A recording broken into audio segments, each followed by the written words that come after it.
अच्छा भाई देखो क्या लिखा हुआ है, अगला सवाल, the mode of transport used by 20 student to attend a language course were noted as given below, construct group frequency table with percentage frequency. सही है, परसेंटेज फ्रीक्वेंसी बतानी है भाई, और आपके पास क्या बताना है, फ्रीक्वेंसी टेबल बना के दिखाना है। ठीक है, तो अब यहाँ पे कितनी चीज़ें होंगी, देखो यहाँ पे लिखा हुआ भी है मैंने, मॉड ऑफ ट्रांसपोज होगा, टेलीमार्क्स होगा, फ्रीक्वेंसी होगी, रिलेटिव फ्रीक्वेंसी होगी और परसेंटेज फ्रीक्वेंसी होगी। सर इसमें एन क्या है, नंबर ऑफ ऑब्जर्वेशन है बेटा। नंबर ऑफ ऑब्जर्वेशन को आप काउंट कर लें, कितना दिया हुआ है, 20 स्टूडेंट है, तो इसका मतलब हेयर यहीं पे मामला हम लोगों को समझ में आ गया कि एन की वैल्यू 20 होगी। आसान है, कोई इतना मुश्किल नहीं है, मैं एक दो आपको निकाल के दिखा दूंगा, बाकी आप खुद निकालिएगा, क्योंकि पूरा निकालवाना यहाँ पे पॉसिबल है नहीं। अब देखिए मोड ऑफ ट्रांसपोज क्या क्या है, या तो आदमी चल के जाएगा, बाइक से जाएगा, कार से जाएगा, बस से जाएगा, बस यही दिया हुआ है, वॉक, बाइक, कार और बस। यहाँ लिख लो वॉक, यहाँ लिख लो कार, यहाँ लिख लो बाइक, यहाँ लिख लो बस। ठीक है ना। अब वॉक जो है वो कितनी बार हो रहा है भाई, ये देख लो भाई, वॉक जो है, ओहो ठीक है, वॉक चेक कर लो कितनी बार है, 1 2 3 4 5 6 7 बार हो रहा है। ठीक है, तो टेली मार्क्स इसके कितने आ जाएंगे, 7 आ जाएंगे। ठीक है, समझ में आ रही बात। तो आपने पहले जो है ना इसको देखना है कि भाई ये कितनी बार हो रहा है और किस तरीके से हो रहा है। ठीक है, मैं एक दो आपको करके दिखा दे रहा हूं, फिर बाकी आप खुद फिल कीजिएगा। देखिए सबसे पहले तो 7 यहाँ लिखेंगे, 1 2 3 4 5, ये 7 यहाँ लिख लिया 7। सही है, अब रिलेटिव फ्रीक्वेंसी कैसे निकालनी है, f अपॉन n करके। तो फ्रीक्वेंसी आपके पास हो गई r इज इक्वल टू, लिखा ही वही है f अपॉन n, बार बार लिखने की जरूरत नहीं है, 7 अपॉन 20 आ गया। इसकी वैल्यू निकाल लें आप, 7 अपॉन 20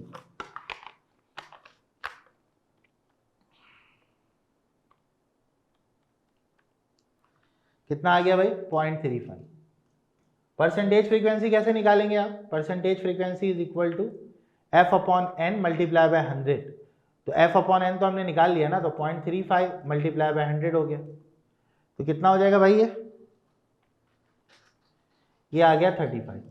हाँ भाई बताओ भाई, पहली लाइन सबको क्लियर हो गई, जल्दी से बता दो, शाबाश फटाफट। ये परसेंटेज में आएगा भाई, परसेंट 100 से मल्टीप्लाई करने का मतलब है परसेंटेज है ये। अब आ जाओ कार वाले लोग। सही है, कार वाले लोग कितने थे भाई, कार वालों को चेक करो कितने हैं कार वाले, 1 2 3 4 5, ये 5 कार वाले, तो 1 2 3 4 5। सही है, तो यहाँ पे जाएगा 5 अपॉन 20, 1 अपॉन 4 यानी कि 0.25। परसेंटेज फ्रीक्वेंसी निकाली है 0.25 multiply by 100 is equals to 25%। हाँ भाई बरीरा, इरफान, खतीजा समझ आ गया कैसे निकालना है। यहाँ पे सबका टोटल लिख दोगे भाई, यहाँ पे टोटल आ जाएगा, यहाँ पे फ्रीक्वेंसी का टोटल आ जाएगा, यहाँ पे रिलेटिव का आ जाएगा और यहाँ पे परसेंटेज का आ जाएगा। कर लोगे भाई बाकी, बस सही है, नोट कर लो इसको जल्दी से, शाबाश फटाफट से नोट करो भाई। इसमें ना टेबल वाले सवालात हैं जो अभी 22.1 में मैं तुम्हें करा रहा हूं। चलो ये मैंने तुम्हें एक टेबल बनाना सिखा दिया जिसके अंदर तुम फ्रीक्वेंसी, रिलेटिव फ्रीक्वेंसी और परसेंटेज फ्रीक्वेंसी निकाल सकते हो। अब कहीं पर तुमसे वो रिलेटिव निकलवाएगा, पिछले में हमने यहाँ तक काम किया था, अभी हमने 2 चीजें इजाफा कर ली, अब जो जो बोलेगा वो निकाल के दे देना उसको। ठीक है,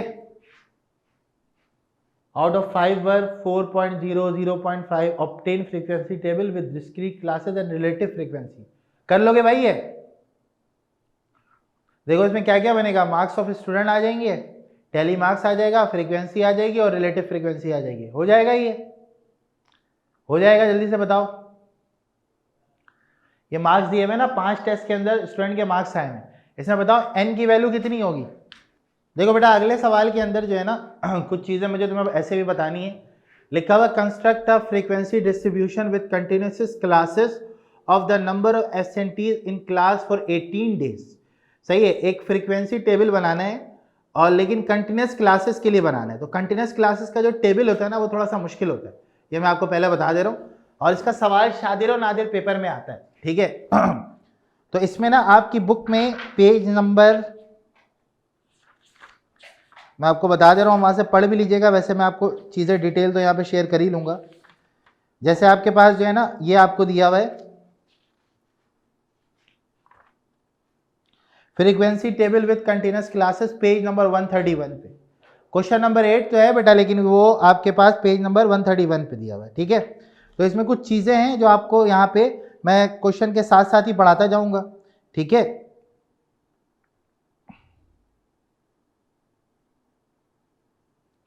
चल अभी मैं आपको कुछ चीज़ें यहाँ पे बता रहा हूँ। देखिए, सबसे पहली जो चीज़ है ना, वो यहाँ पे n की वैल्यू है। तो n की वैल्यू यहाँ पे क्या होगी आपके पास, ज़रा मुझे देख के बताइएगा। n की वैल्यू हमारे पास क्या होगी? हाँ भाई, n की वैल्यू आपके पास होगी 18। ठीक है, n की वैल्यू आपके पास क्या होगी? 18 होगी। ठीक है, तो आप यहाँ पे बताइएगा here n is equal to 18।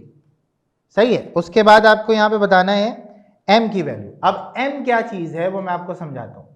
देखिए, अगर आपका डेटा डिस्क्रीट है और कोई डेसिमल नहीं है इसके अंदर, डिस्क्रीट का मतलब होता है फाइनाइट है, ठीक है ना, और इसमें कोई डेसिमल नहीं है, तो m की वैल्यू हो जाएगी 0। और डेसिमल होता है ना, तो हम उसको राउंड ऑफ कर देते हैं। एक वैल्यू n की निकाली, एक वैल्यू किसकी निकाली? m की। अब रेंज जो होता है वो आपके पास क्या होता है? Maximum minus minimum. अब मुझे इसमें मैक्सिमम देख के बताइए क्या है। मैक्सिमम नंबर हमारे पास क्या है? 15। मिनिमम नंबर क्या है हमारे पास? 0। तो रेंज की वैल्यू आ गई 15। यहां तक बताइए बच्चों, बात क्लियर है? यहां तक बच्चों बताइए, बात क्लियर है? सही है, n की वैल्यू समझ में आ गई, m की वैल्यू समझ में आ गई। m क्या चीज है, n क्या चीज है? अब आपके पास m क्या चीज है कि आपका डेटा अगर डिस्क्रीट हो और कोई डेसिमल ना हो तो m की वैल्यू 0 हो जाएगी। सही है, और अगर डेसिमल में होगा तो हम उसको राउंड ऑफ कर देते हैं। ठीक है, क्लियर है? अच्छा भाई, अब आप यहाँ पे जो है ना स्ट्रगलर मेथड अप्लाई करेंगे, और स्ट्रगलर मेथड अप्लाई करने के बाद आप निकालेंगे k की वैल्यू। सही है, अब स्ट्रगलर मेथड हमारे पास जो होता है ना, वो कंटिन्यूअस टेबल्स के अंदर इस्तेमाल किया जाता है। ठीक है, अब देखो स्ट्रगलर मेथड में k का फॉर्मूला जो होता है वो होता है 1 +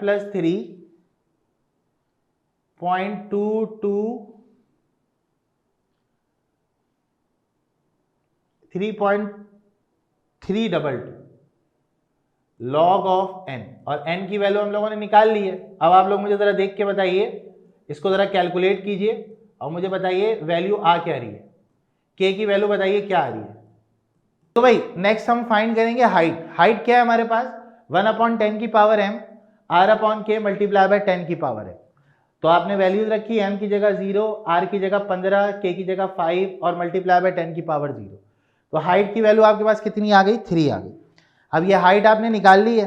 अब आपने फाइंड करना है अपर क्लास लिमिट और लोअर क्लास लिमिट, कि अपर क्लास लिमिट आपके पास क्या होगी और लोअर क्लास लिमिट आपके पास क्या होगी। यहां तक की बात क्लियर हो गई? अच्छा, इसमें ना d की भी वैल्यू मैं बता दूं आपको। d जो होता है वो डिस्टेंस होता है वो क्लास के दरमियान का, तो ये भी 10 की पावर m होगा। तो d इज इक्वल टू 1/10 की पावर 0, तो डिस्टेंस हो गया आपका 0।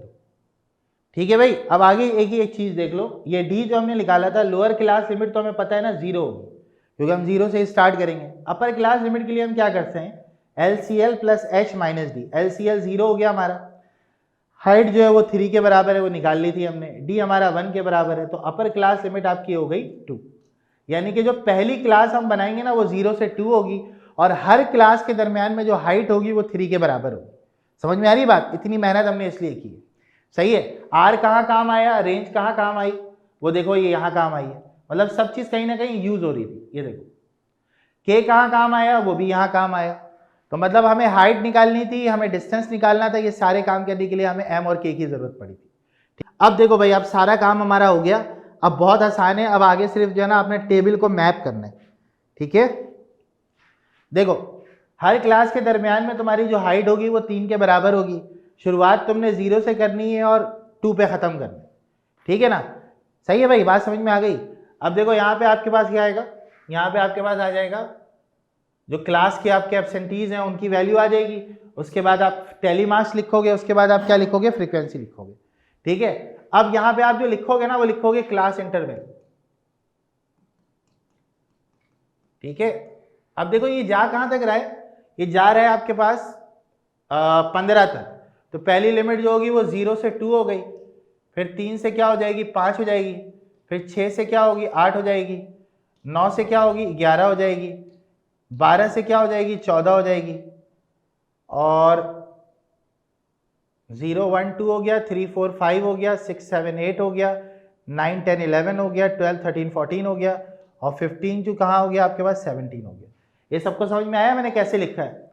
मतलब देखो 0 1 और 2, तो मैंने तुम्हें बताया हाइट जो है वो 3 के बराबर है, तो 3 हाइट बन रही है ना इसके दरमियान, इसके पास 0 से 2, 0 भी आएगा 1 भी आएगा 2 भी आएगा, फिर 3 से 5 में 3 4 5 3 हाइट बन गई।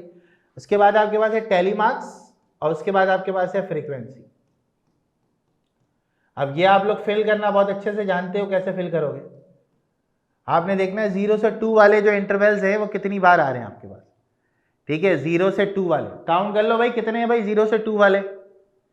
एक 0 है, एक 1 है, एक 2 है। जल्दी जल्दी काउंट करके लिखते जाओ और मुझे बताओ कितना आंसर आ रहा है। 0 से 2 वाले जो हैं वो कितने हैं आपके पास? 1 2 और ये 3, यही बन रहा है ना पेयर इसका, सही है? तो कितने हो जाएंगे यहाँ पर? 1 2 और 3, फ्रीक्वेंसी 3 आ गई। 3 से 5 वाले 3 4 5 और 6 1 2 3 4 और 5, सही है भाई? 1 2 3 4 और ये हो गया 5, ठीक है? अगला क्या है तुम्हारे पास? अगला है 6 to 8। 6 to 8 वाले देख लो कितने यहाँ पर? 1 2 3,